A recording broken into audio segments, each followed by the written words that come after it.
Good evening, everybody. Welcome to tonight's live stream. My name is John. I am the tattooed historian. And tonight I have my friend Dr. James Broomall from the George Tyler Moore Center for the Study of the Civil War at Shepherd University. He's the director of the center. And tonight we're going to be talking about Do Things Matter? A discussion of Civil War material culture. So, Jim, thanks for being on, my friend. Yeah, John, I appreciate it. You've been quite busy these days, I take it.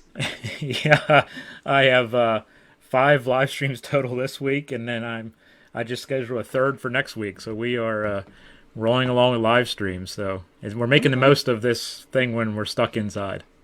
Yeah, no, and I think it's been quite incredible, actually, the response that people have had. And this is obviously quite a serious situation that we're dealing with. But nonetheless, it's nice to see so many disparate people come together in the midst of what is a point of crisis. So, but I'm glad you're well and busy, and thank you for working this out. I think this will be a fun discussion. Yeah, thank you. I'm glad I'm better, and I'm glad that your family's doing well.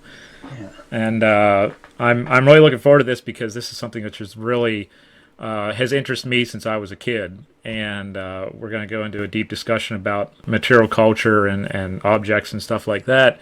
And I think it's something that resonates with a lot of people for a lot of different reasons. Before we really get though down into the weeds with this thing, what, in your opinion, what is material culture, Jim? Yeah, so this is one of those terms that I think you hear academics use, but has moved into popular culture in a number of different forms. But I mean, quite simply put, it's really the things, the objects that a society or a people produce. So that can be art, it can be architecture, it can be modified landscapes, it can be artifacts, which we'll be talking about today. And that's the simple definition. There's a lot more complex ideas behind it, but suffice it to say, I think most importantly for us, and maybe our discussion tonight is, it is a form of evidence. Material culture is essentially another type of primary source. And so I think many people think that perhaps historians are tied primarily to letters and diaries, which of course, and memoirs and newspapers, which we use and are incredibly fruitful. But there has been, for quite some time now, a good number of anthropologists, archaeologists, folklorists, and historians who have been using different types of evidence to understand the past in different ways. And one of the things I hope we can kind of talk about today is how Civil War historians have actually been quite slow to that turn. Public historians have not. And academic historians more broadly have actually embraced material culture for decades. But there is this really curious lack of secondary literature among academic historians, at least, on this subject. And I think for the people who are viewing today, if you simply look around the place where you're seated, you can learn a lot about yourself by the objects around you. And so just sort of think about that for a minute, how exactly objects are reflecting elements of your personality, how they define the way in which you live, what they can tell about you. You can, in many instances, make a series of educated guesses by simply sort of looking at, in my case, the desk before me, and the assortment of things around it, what it says about me. And so that, I guess, broadly speaking, is what we're talking about. Why do you think Civil War historians in general have been late to the game as far as material culture studies? Yeah, so this is puzzling, and maybe you can chime in with your thoughts as well. Suffice it to say this, so let's sort of start from the front to the back. The most recent works are quite good. Joan Cashin did an edited collection, War Matters, quite recently. Peter Carmichael, Gary Janey, a whole host of really prominent, very good historians are featured in it. And Joan, in turn, has done a full-blown book that gets into environmental history, but also material culture. Before that, Jason Phillips, Brian Lusky did an excellent edition of Civil War history on material culture based upon a conference that they had done at WVU some years back. But by and large, it's like this really curious lacuna, and I'm not entirely sure why. We've talked about that. I think some people feel it's a little too antiquarian, perhaps. There are some debates. There was actually a pretty scathing critique of the cache and volume by one prominent public historian, essentially saying there's nothing in here that's necessarily new. The objects haven't told us anything that we don't already know. And so maybe there's some reticence among scholars to embrace this methodology because there's nothing more to be said.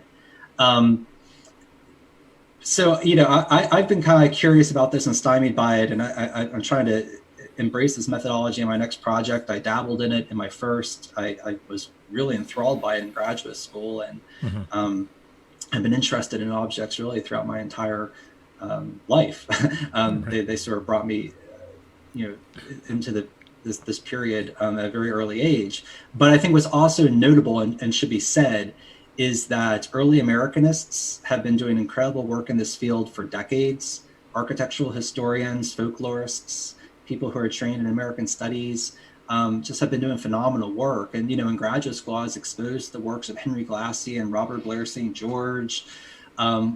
More recently, Jennifer Van Horn, who's an art historian. I mean, there's just this whole host of really good scholarship out there. And it is curious that Civil War historians have been sort of so slow to embrace it.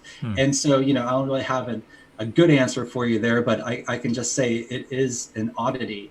If you look at the overall field of history, all sorts of different subfields have been doing it for quite some time. But do you have any thoughts on this, John, as to why we've been so slow to embrace it?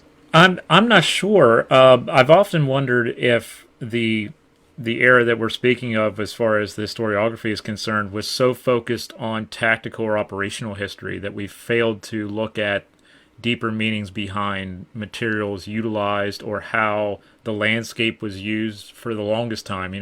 We started to see an uptick in environmental history books of the Civil War and such in the last 15 years or so.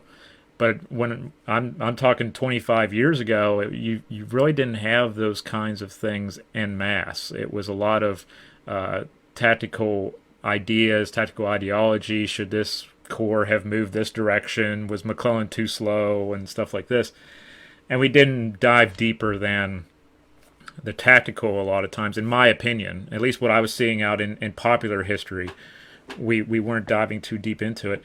But I'm really starting to be like you, where I'm starting to see this deeper aspect of the era, where people are looking at how material culture became a source of identity and how it became a source of social standing or stuff like that. And I'm really excited to see where this path is going to lead this era because we've watched it in the 18th century stuff, right? Now we're starting to see it in this era. Yeah, and it's interesting, when I think you're in grad school or a younger scholar, you especially working in the field of Civil War history, you sort of throw up your arms at some point and say, there's nothing else left to say. I'm exhausted. I need to really reconsider my career options here. Right. I didn't do the right thing. And then I think the deeper you get into the scholarship, the more you realize actually how much is left to be done. A whole host of really interesting questions start to arise that really have not been addressed at all.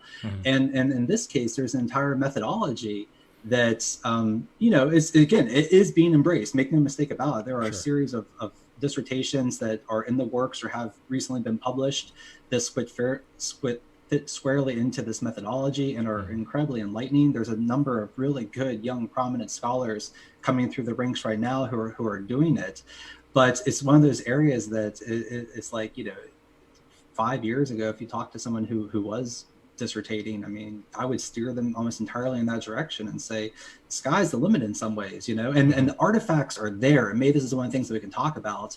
It's amazing. I mean, we as Civil War historians are incredibly lucky just by the sheer just multitude, the hundreds of thousands of primary source documents we have to deal with. But we're also quite fortunate in that there are just some incredibly good collections of artifacts all around the world. Gettysburg has just an incredible collection. The Smithsonian, of course, has an incredible collection. The National Civil War Museum, National Museum of Civil War Medicine. I mean, these are getting into more niche markets, but still, I mean, there's just a lot of stuff out there. And maybe this is one of the threads that we can sort of follow, is that things ultimately do matter, right? I mean, so I don't want to say it's a trick question, but I mean, I obviously had an agenda here. Things do matter. And I think one of the ways in which we can get at this question very early on is to look at the soldiers themselves.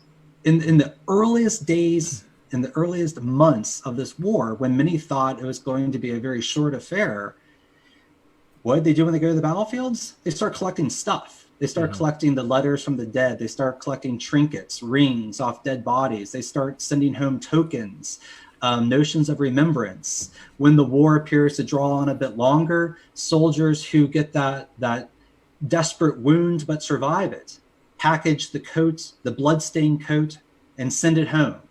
Soldiers who have this increased affection for things like blankets and shelter halves and tents start writing on them, making them into kind of objects of art, modifying them in ways that are very meaningful to them. These are the artifacts that in turn they take home with them after the conflict concludes. And so we can see, at least from the military side, that very early on in the conflict, but continuing throughout the course of that struggle, people are drawn to objects. And Gettysburg's collection, of course, is grounded very much in the Rosenstiel collection, which starts, basically in the wartime era. So we have civilian populations descending upon battlefields as soon as the guns have quieted, and they start taking stuff. So much so, in many cases, that the federal government becomes, in the case of Pennsylvania, concerned at the sheer multitude of firearms that are being extracted from the field by these civilian populations. And so it clearly resonates with people that there's something unique going on here, and that while they're going to talk about it, there's something about the material objects themselves that are incredible testimonies to this experience. And they're not only testimonies to this experience, but they're worth displaying.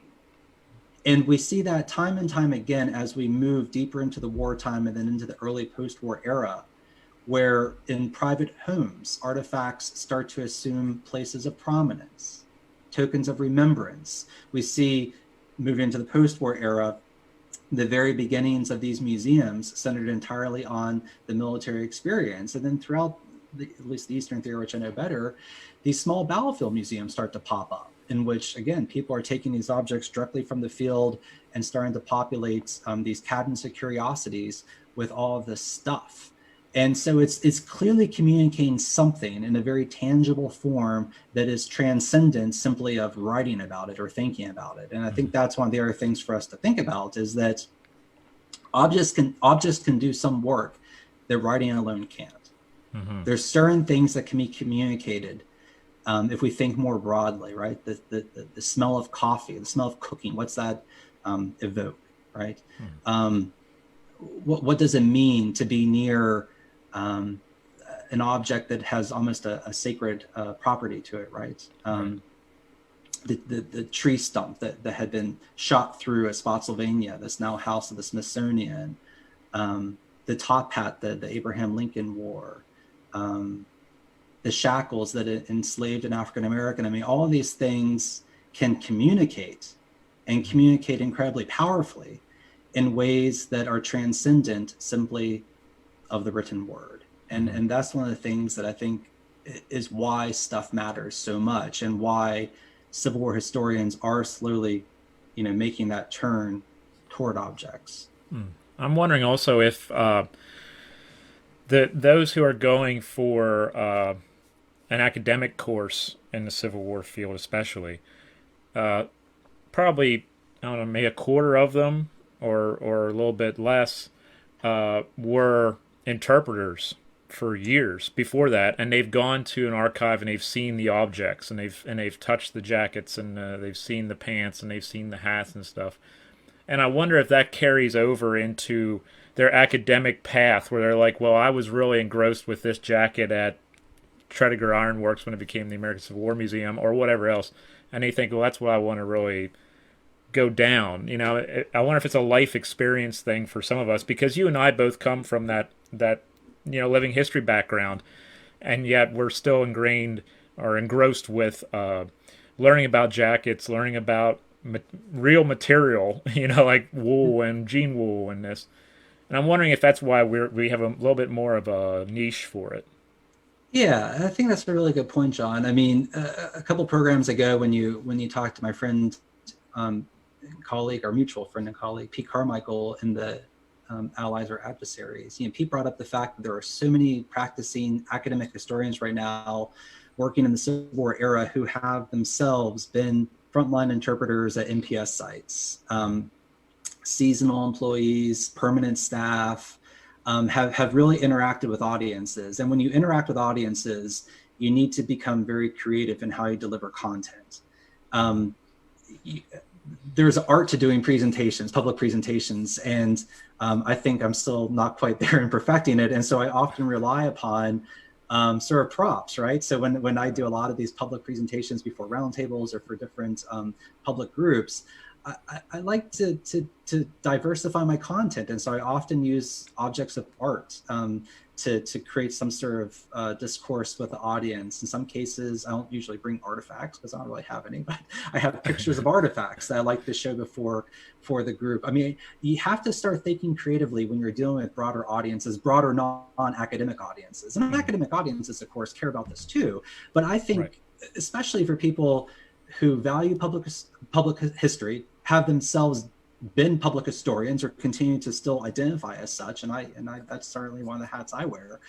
I think you're absolutely right. We think, I think, a lot more broadly about this world, and I think it's also useful, and I think this is again true for most historians, but to interact with just different types of public historians, right? People who are practicing history in different ways. And so you know, you and I and many of our friends and colleagues have been exposed to lots of people who are curators, who are registrars, who are conservationists, who are frontline interpreters, or we ourselves have done frontline and in all of these cases, you're right, objects come to the fore as something that audiences seem to be very attracted to, intrigued by, and they create really interesting points of discussion.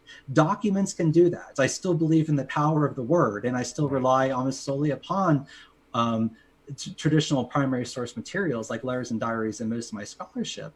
But again, in this next project and how I'm rethinking things, I'm thinking more and more about different forms of evidence. I think you're right. There is now a generation of academic historians who've been fortunate enough to get jobs in colleges and universities, but they still value that public history training that they had.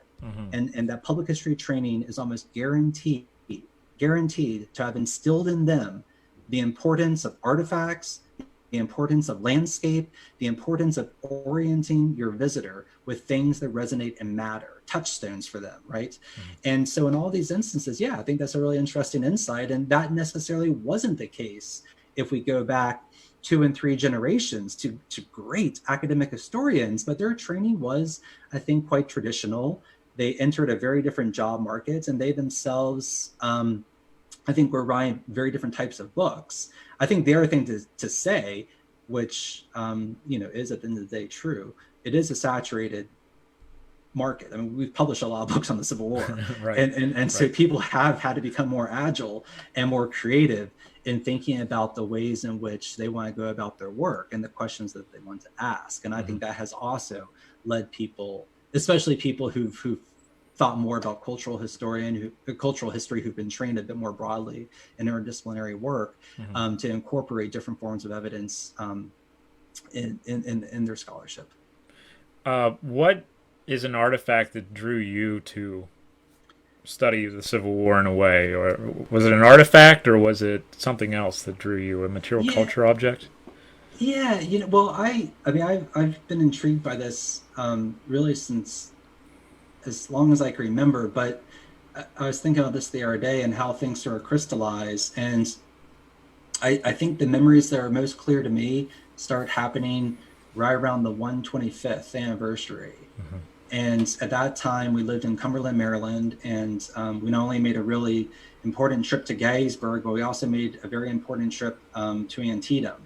And sometimes it's very unclear to me timelines, right? We tend to conflate things, but I think that we visited the visitor center, and I think that was the first time I was exposed to the James Hope paintings, the 5 sort of big grand depictions of the Battle of Antietam, and I know they've stuck with me for a very long time. I've been working on them, you know, in a scholarly way for the past 2 or 3 years, but I've thought about them for an incredibly long time. So on the one hand, I think it was this veteran artist who had these grand, tragic depictions of battle that resonated.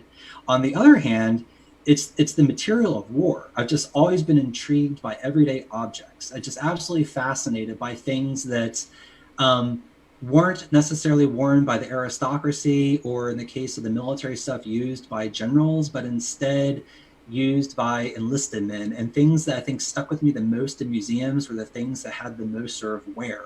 So, a cup that had clearly been burnt over fires many, many times, that had rusted and somewhat decayed.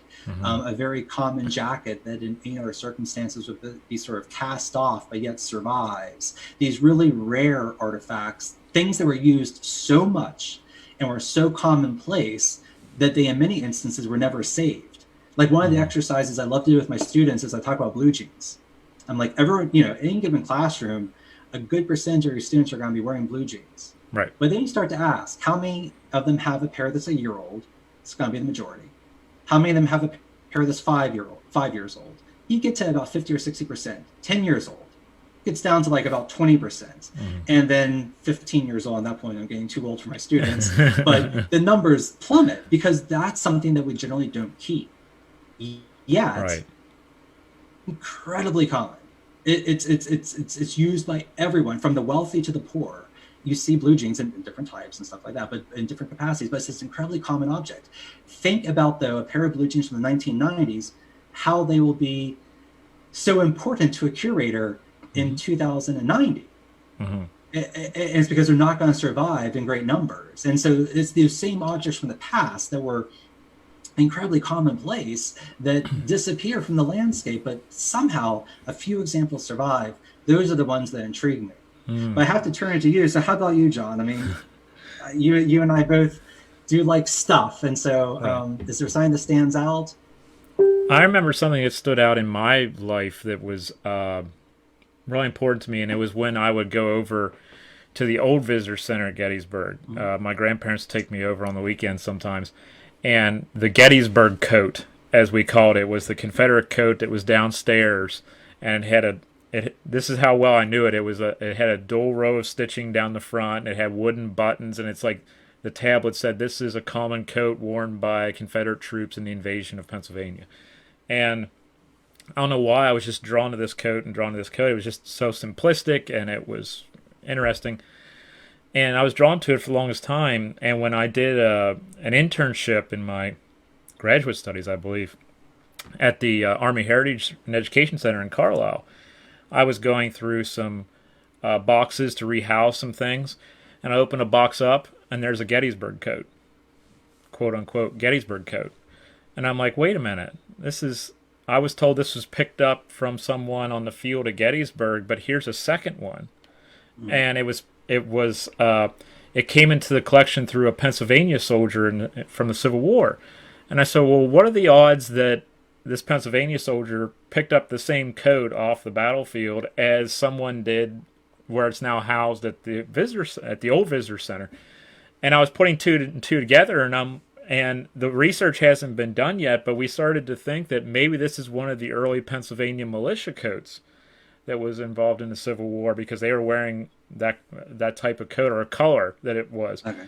And the mystery started to like really, come to life. And it's like, this is a really interesting concept to me, because I was always into jackets. That was my deal. I wore a World War II Eisenhower jacket to high school every day. I was just into like uniform jackets. So I was drawn to this stuff. And when I reenacted the Civil War, I think I had 30 uniform jackets just because I was drawn to them. And I wanted every style, every cut, and stuff like that to replicate the original ones I had seen. So it goes back to that point you just made of when you see an object, or you see the thing that just sets the light bulb off in your head, you want to try to replicate that either in a living history setting, or you want to write about it in a blog post or in a book. It's just really interesting that mine was jackets, and like what was the jacket made of, and what buttons were on it and such. And the stuff that you are talking about is stuff that's basically the things that are taken for granted. It's the can of peaches, what the label look like, and stuff like that. We get into that. We get into the weeds that way. Yeah. No, and I think what's interesting in all of these instances, barring the paintings, we can't assign a name to the stuff we're talking about. We can't assign a person or a personality. We actually don't know a lot in many instances. In fact, in your example, there's some confusion about the provenance and its not its authenticity, but its storyline.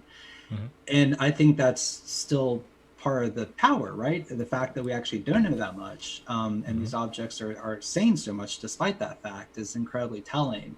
I think more broadly, and this point is worth saying as well, objects are profoundly democratic. And so if we talk about non-literate populations, illiterate populations, populations that are transitionally literate, who have a very scant material, a very scant paper record, material culture in some instances is the only ways in which we can get at anything about those populations or those peoples, kind of broadening our scope here outside of the Civil War era.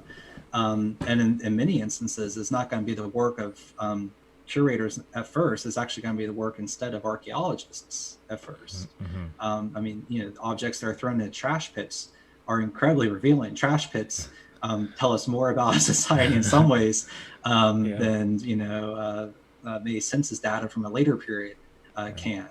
Right. And in all of these instances, you're not going to be able to most likely identify the owner or the owners.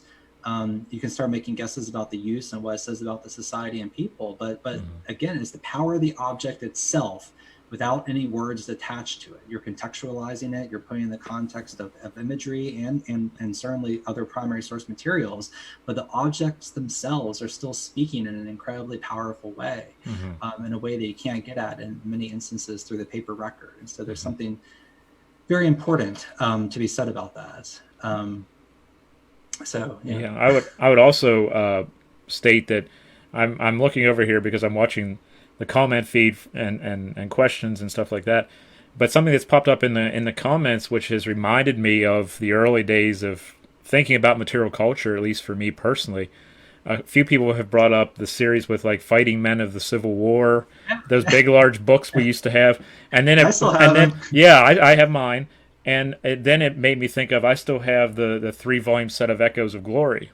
And it was all like it was artifact based. It was except for the maps. Maps are artifacts, but to me, it's like it was all artifact based books that really became very popular, and especially in the interpretive world.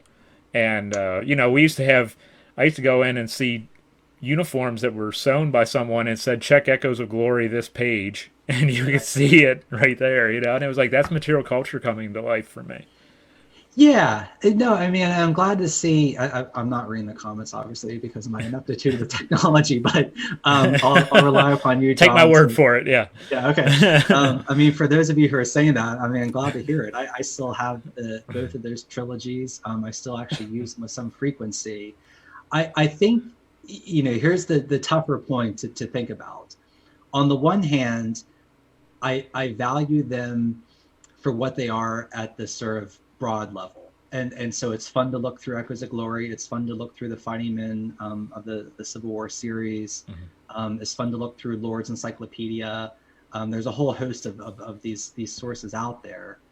I think, though, on the other hand, this is maybe why some academic historians have been a little more trepidatious, because where does that get us, though, right? Right. So the objects can stand on their own legs to a point. They can be intriguing. They can push nerdy people like you and I to drill down and to eventually get graduate training and pursue careers because we were so intrigued by stuff. Right. It can push other nerdy people to become just absolutely incredible interpreters and curators and conservators, and that's all wonderful. But I think on the other hand, though, at some level, we have to invest the stuff with meaning, right? And so the very elaborate displays and the Fighting Men trilogy in particular are certainly intriguing, but what are they actually telling us, right? What are they saying to us? How can we extract that stuff and apply analysis to it? And that's where we have to sometimes be careful. We tend to kind of assume a fetish-like stance towards some of this stuff. And I sympathize with that because I've spent a lot of time around objects and I like them a great deal. But I think at some point too, though, you have to then sort of push it a little bit farther and see how you can invest it with more meaning. But if it's an entry point, then I say fine. If that's the entry point, and I think it has been actually the entry point for a lot of people, then that's good enough. And I think for many, many people who are of our generation-ish, some of the books you're talking about really were their entry points into this period, as was Ken Burns's The Civil War, which does a lot of things. But if you think about it, probably one of the most compelling elements of that documentary series are the images with the music. Right. And Shelby Foote, of course, gets a lot of camera time for good and ill. And there's been a lot of conversation about that, and different people like the series for a whole host of reasons. But I think in many ways it's the imagery and the music that sort of brought them in, just as in these books. It's just this interest in stuff and these objects that sort of brought us into the period. And I think that's a very good starting point. But again, I would sort of urge, if we want to get serious about it in a more scholarly way, we have to sort of push it a little bit farther and see what else we can do with this stuff, and how we can make it more meaningful, and how we can weave it into our interpretation or into our scholarship in meaningful ways. And I think there's actually a whole host of ways to do it. I mean, so we can go back to some of the questions here in a second, but let's just take, because I think examples sometimes help, let's just take the example of uniforms. And this is something that I became very intrigued by in my first project, for all the nerdy reasons that we've been talking about, because I've been around them forever. Right. And what I found, though, is that I wasn't going to talk about them at all. But uniforms kept popping up in the letters that I was reading from soldiers, and then from the letters that I was reading from civilians. They kept talking about clothing and stuff. And I was like, well, if they're so intrigued by objects and stuff, then there has to be something here. And I think what I kind of came to realize is, on the one hand, uniforms start to mark the transition of a soldier, right? He's departing, literally shedding his civilian identity, his civilian attire, and he's becoming more uniform. He's entering this rank of men. He's building esprit de corps and morale. They are starting to look in a very similar way. They're starting to act in a similar way. It's marking his entry into the military world. Yet, for the study sample in my group, which is white Southern men, they maintain vestiges of that independence, that fierce independence. And so they, in many instances, continue to correspond with civilians at home asking for homemade goods. They want to maintain, literally, the physical connections between the home front and the front lines. And they're going to do so, of course, through letters, but they're also going to do so through the material of war. They're going to do so literally through the clothing that they wear. They know in many instances that the uniforms that they have on were stitched by women that they knew. And if we want to push it just a little bit farther, we can also look at uniforms in the case of the Confederacy as this international force. We know that by the midpoint in the conflict, there's literally thousands of yards of material and buttons and weapons and ammunition that's being transported across the Atlantic Ocean at great cost, both in human lives and in economic means, that's making its way over to the Confederacy. This is an international conflict in very tangible ways. And whereas the Lost Cause mythology talks about the myth of the ragged rebel in 1864, 1865, this is clearly not the case with the Army of Northern Virginia, at least. And this is a point in which Confederate production has actually amped up quite high, quite remarkably, and states like North Carolina actually have an excess of goods. And so, you can take this idea of the uniform and you can look at it in all these different ways. So on the one hand, a uniform or uniforms can stand on their own, and they can be in picture books and we can look at them, and I think that's fine. But on the other hand, I think if we apply different types of evidence, primary source materials, wartime or immediate post-war imagery, photography, we can start to layer that discussion and contextualize those uniforms in really interesting ways, where it becomes more about a lot more than just the object itself. The object itself is is an entry point into this really interesting story. And in the cases where stuff actually survives, all the better to illustrate that story in a very poignant way through an exhibit or through any other model of interpretation. How did material culture impact you as an author with private confederacies? Like I said, I wasn't going there.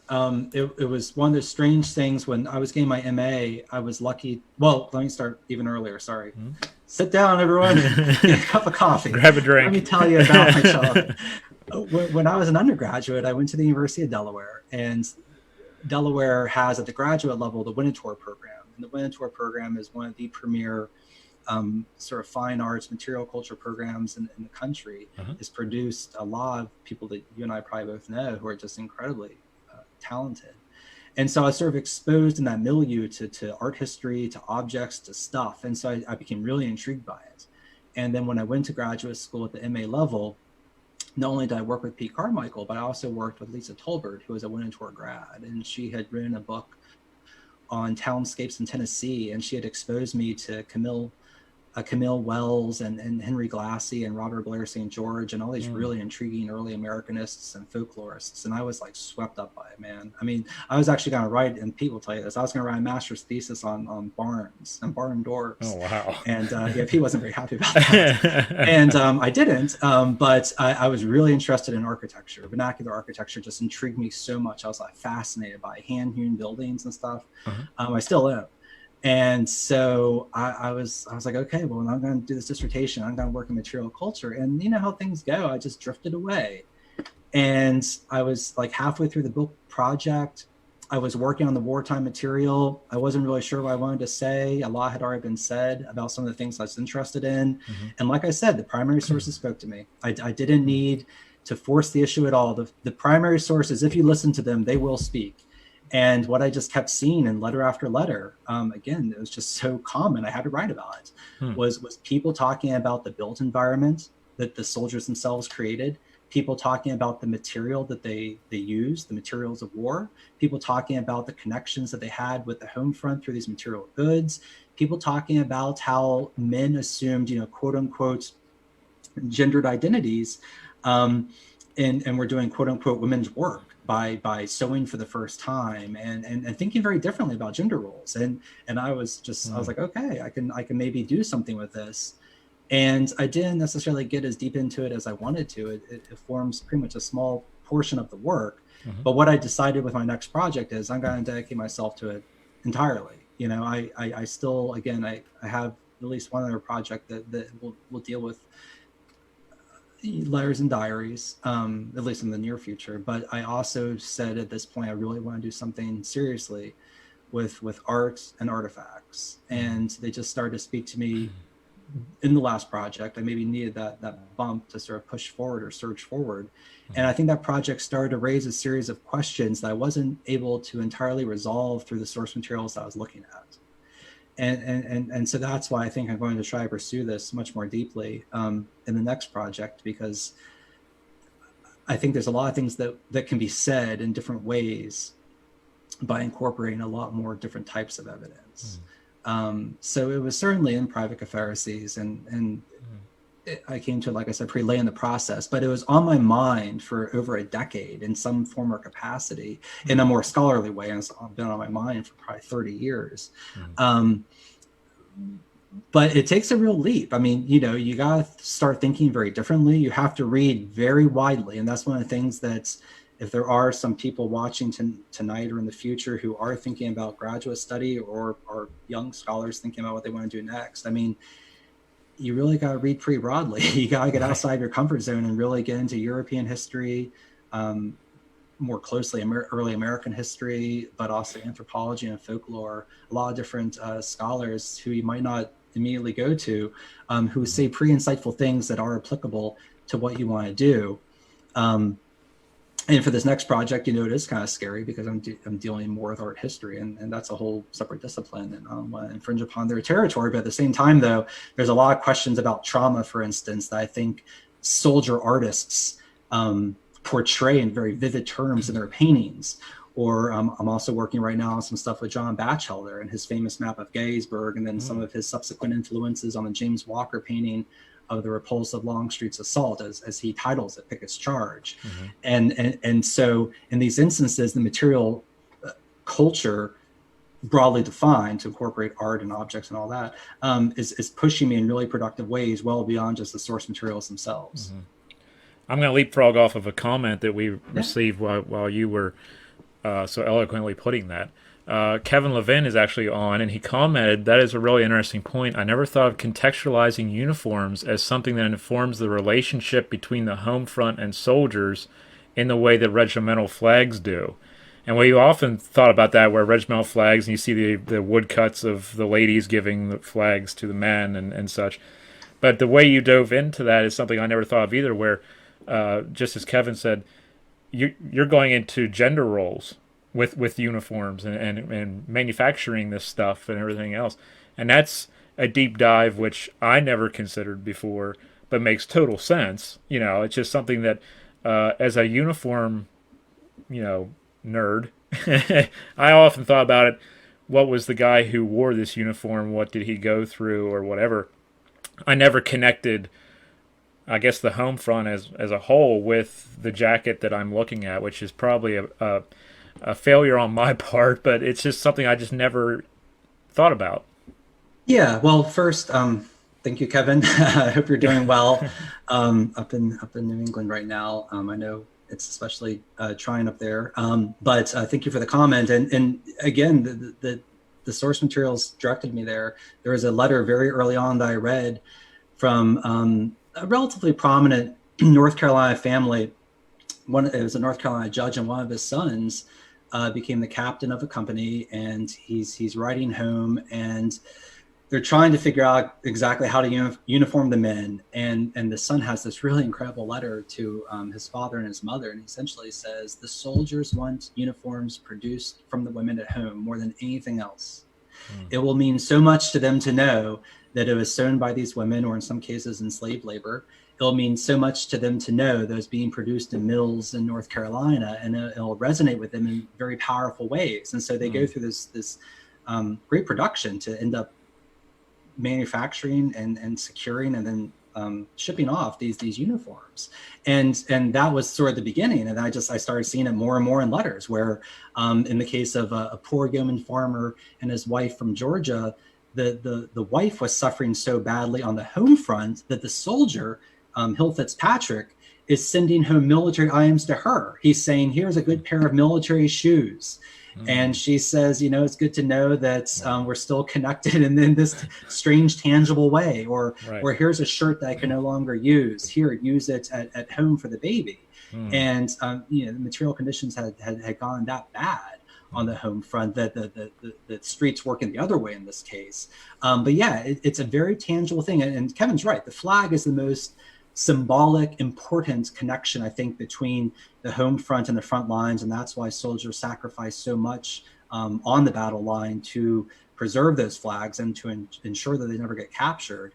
Why so many color bearers do perish. But at the same time, though, the items that they're wearing into those battles carry a very similar meaning, but in a much more personalized way, because in many instances, it is a sweetheart, it is a wife, it is a sister that has had her hands on it. And, scholars are still actively debating how these two arenas entwine. And, Linderman and others felt as though the military arena and the home front sort of grew increasingly disconnected. And I think there's some truth to that. I think there are increasingly sort of bitter letters by soldiers, especially. But I still think when they get a package from home, even if it's just food, it means so much to them to know whose hands made it and that they cared enough to put in that effort. And so even in the darkest days for at least white Confederates at the war's end, those tangible linkages, though they've dissipated and become increasingly hard to maintain because of the poor mail service, when they do sort of get realized, they just resonate and carry so much meaning and weight for the soldiers in the field. I think it's just an incredible morale boost in ways that has nothing to do, frankly, with whether or not the Army of Northern Virginia won the last battle or whether or not they feel certitude about Lee's leadership. It's a much more material, immediate reality.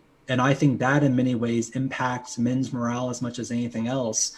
Earlier today, I was part of a discussion with the American Battlefield Trust about the Maryland campaign. And one of the things that is paradoxical about the Maryland campaign is, on the one hand, Confederate fortunes are never higher.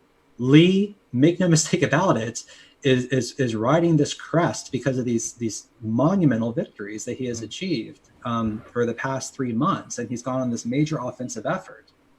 In terms of the material conditions, it's the nadir. I mean, this is the lowest point for the Confederacy. They have not yet fully transitioned to government production. Mm-hmm. Soldiers are suffering in the field through material deprivation, and Keith Bohannon talks about this in very elegant terms in his essay in the Gary Gallagher's volume on the 1862 Maryland campaign. And men are writing home really embittered letters. They're mad. They're crossing the Potomac shoeless. You know, I run along the Potomac every day. I mean, it's a rocky body of water.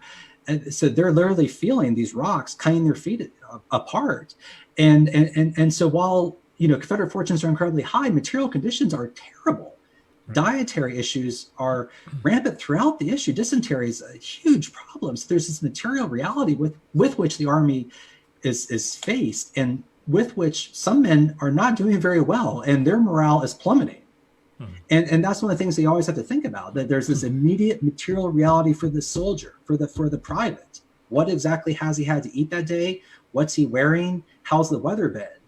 That can far outweigh what the last major setback or victory was for his respective cause. And this is true North or South. I mean, even our Army of the Potomac was suffering in a lot of material ways in the late summer, early fall of 1862. But that's something I think we sometimes lose sight of when we gain altitude, as we should. We sometimes lose the experience on the ground, which has intrigued me the most. I mean, that's always been my entry point into these discussions.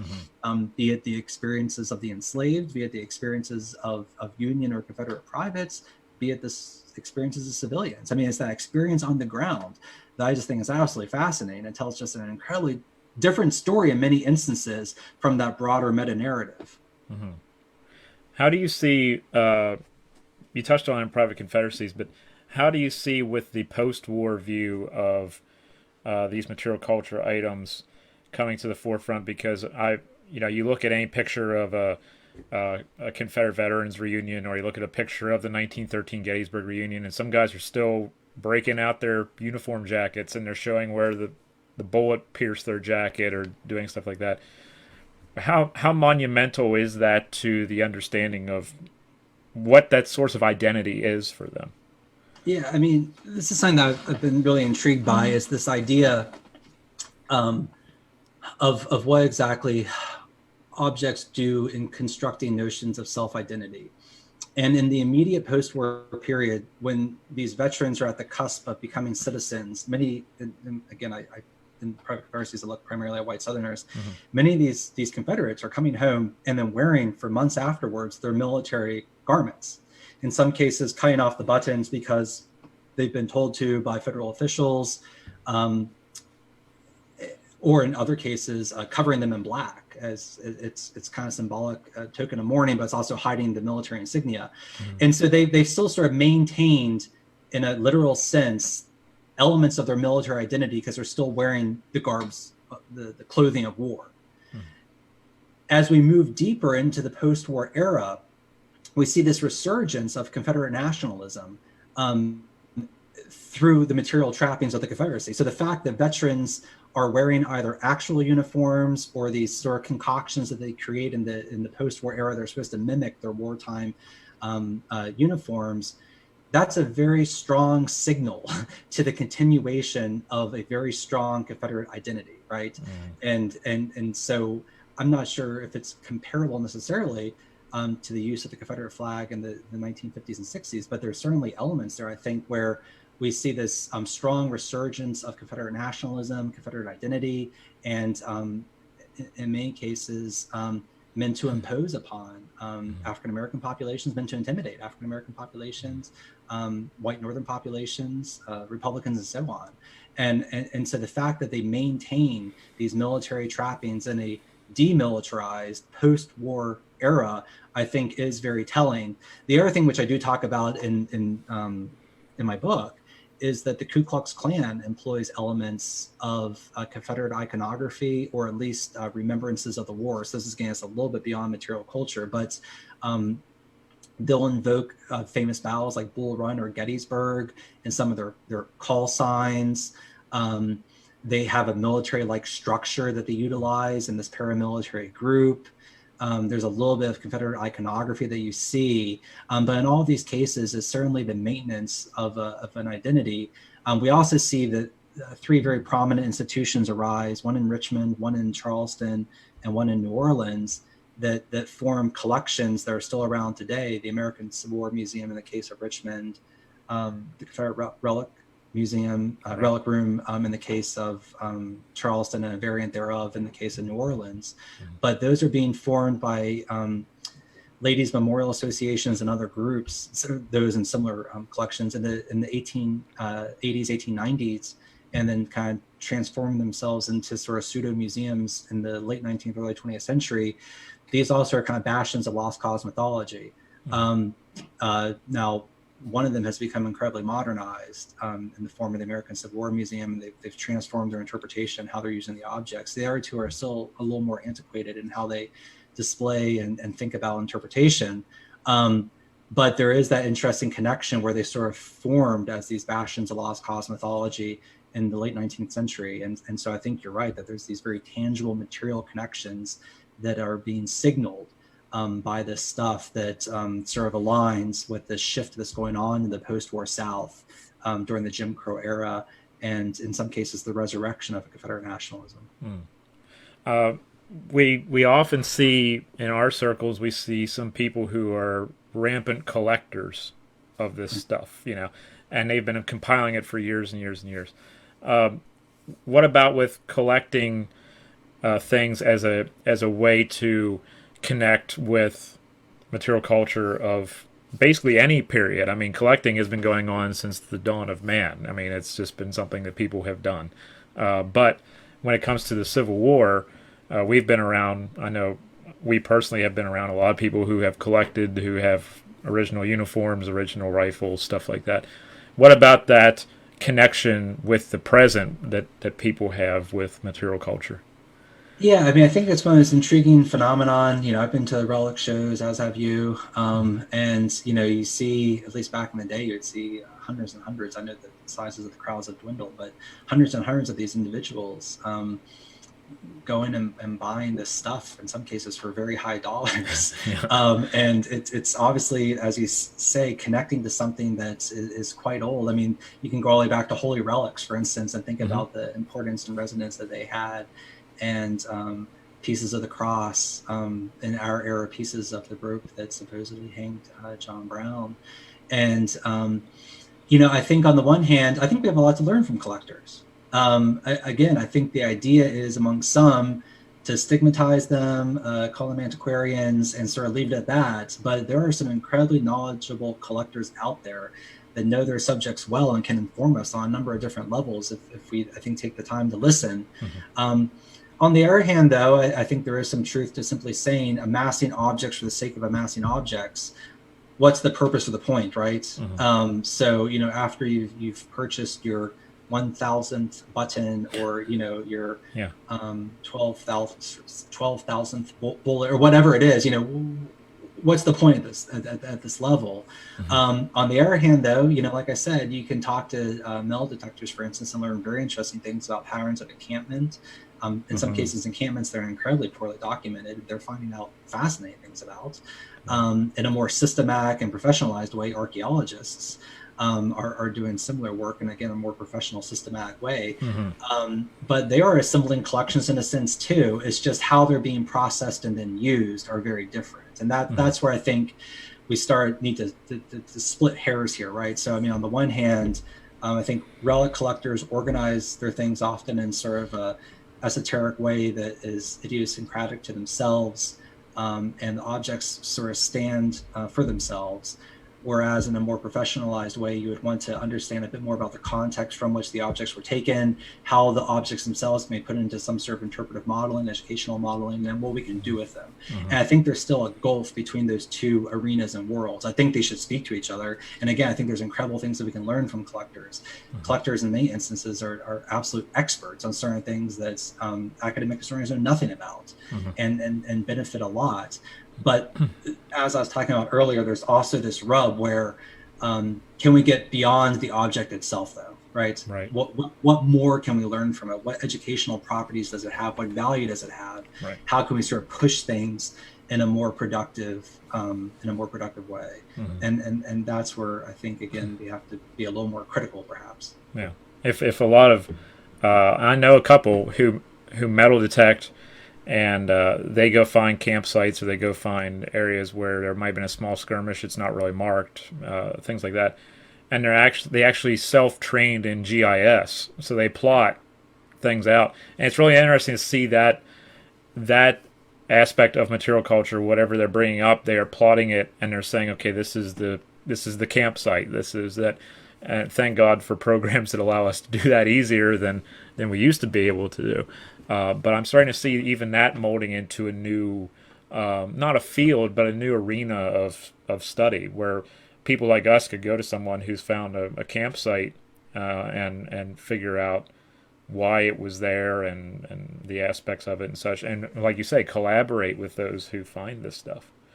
Yeah, I mean, I think we always should look for worlds of possibility, right, instead of problems. And I think one of the things that I've been the beneficiary of is trying to talk to these different audiences, right? I mean, I've been really lucky to have known really prominent collectors who had a lot of stuff, but knew a lot about it. I've been fortunate to know a lot of public historians, interpreters and curators and so on. And I think all of that sort of informs in a more holistic way our understanding of the past. I mean, I get a lot of academic conferences, make no mistake about it, but I also get, in some cases, a lot more when I deal with a more interdisciplinary audience, or a venue in which there's a lot of different types of people talking together, all at once. And I think we can only grow and benefit from that sort of discussion. Yeah, it's like when we run into a passionate local historian, Yeah. who's not widely known outside their county, and it's like, wow, I never knew all this stuff existed.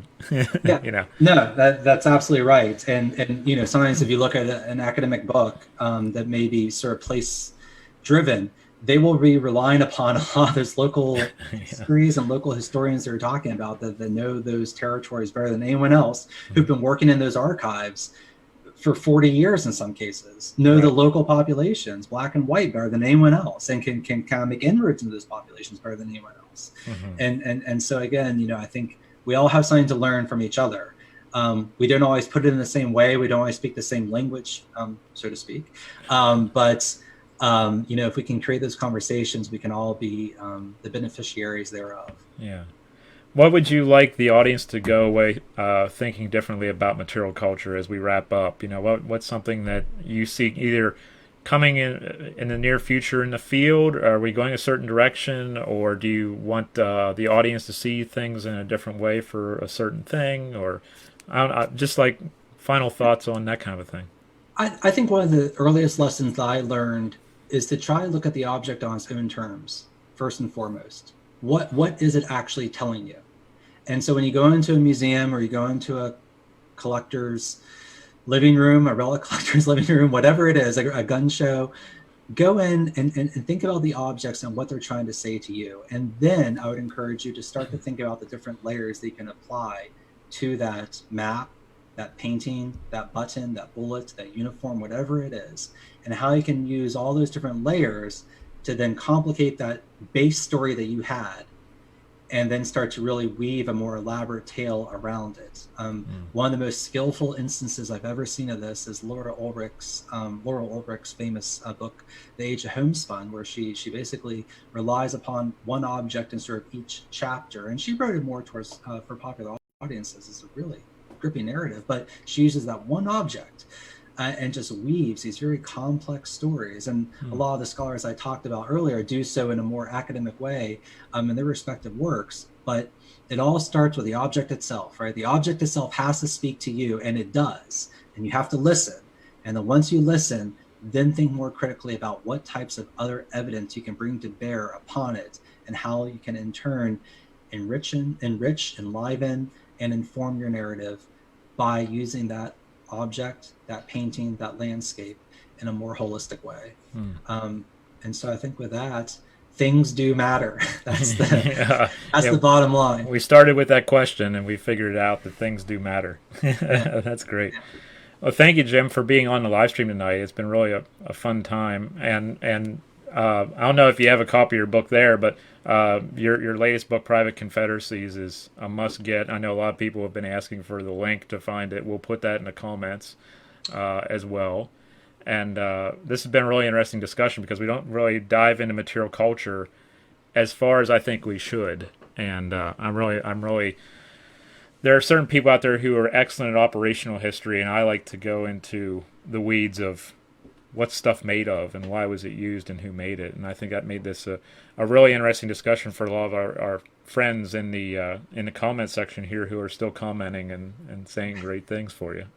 So Well, thank you to you all, first of all, for taking time out of your evening. I know these days, I feel like all of our time is stretched, so thank you. And thank you to John, of course. I appreciate everything, John. It's good to talk to you as always. Sometimes we only get to talk through live streams. yeah, Gotta carve out some time to just talk over yeah, coffee eventually when we can meet yeah, in person. yeah. But until then, I wish everyone health, safety, and to be well. So thank you all very much. And thank you to John. Thank you, John, Oh, especially. thank you, Dr. Broomall, and thank you everyone for watching. I hope you have a great evening. There's more live streams to come later this week, so stay tuned. Take care, everybody.